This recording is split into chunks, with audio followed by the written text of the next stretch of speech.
ಕೊನೆಗೂ ಒಂದಾದ ವಿರಾಟ್ ಜೋಡಿ.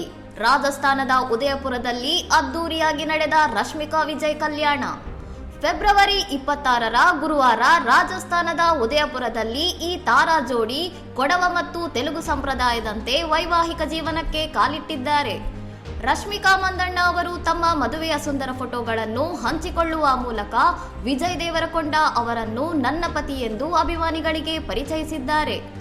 ನನಗೆ ನಿಜವಾದ ಪ್ರೀತಿ ಹಾಗೂ ಶಾಂತಿಯಿಂದ ಇರುವುದನ್ನು ಕಲಿಸಿದ ವ್ಯಕ್ತಿ ಇವರು ಎಂದು ಪತಿ ವಿಜಯ್ ಬಗ್ಗೆ ರಶ್ಮಿಕಾ ಭಾವನಾತ್ಮಕ ಸಂದೇಶ ಬರೆದುಕೊಂಡಿದ್ದಾರೆ. ಕೇವಲ 100 ಮಂದಿ ಆಪ್ತರು ಹಾಗೂ ಕುಟುಂಬ ಸದಸ್ಯರ ಸಮ್ಮುಖದಲ್ಲಿ ಅತ್ಯಂತ ಖಾಸಗಿಯಾಗಿ ಈ ವಿವಾಹ ಕಾರ್ಯಕ್ರಮ ನೆರವೇರಿದೆ. ಮಾರ್ಚ್ 4ರಂದು ಹೈದರಾಬಾದ್ನಲ್ಲಿ ಅದ್ದೂರಿ ಆರತಕ್ಷತೆ ನಡೆಯಲಿದ್ದು ಸಿನಿಮಾ ರಂಗದ ಗಣ್ಯರು ಹಾಗೂ ರಾಜಕೀಯ ನಾಯಕರು ಭಾಗವಹಿಸಲಿದ್ದಾರೆ. ಇನ್ನಷ್ಟು ಸುದ್ದಿಗಳಿಗಾಗಿ ನೋಡ್ತಾ ಇರಿ ಸೌರಂ ಟಿವಿ.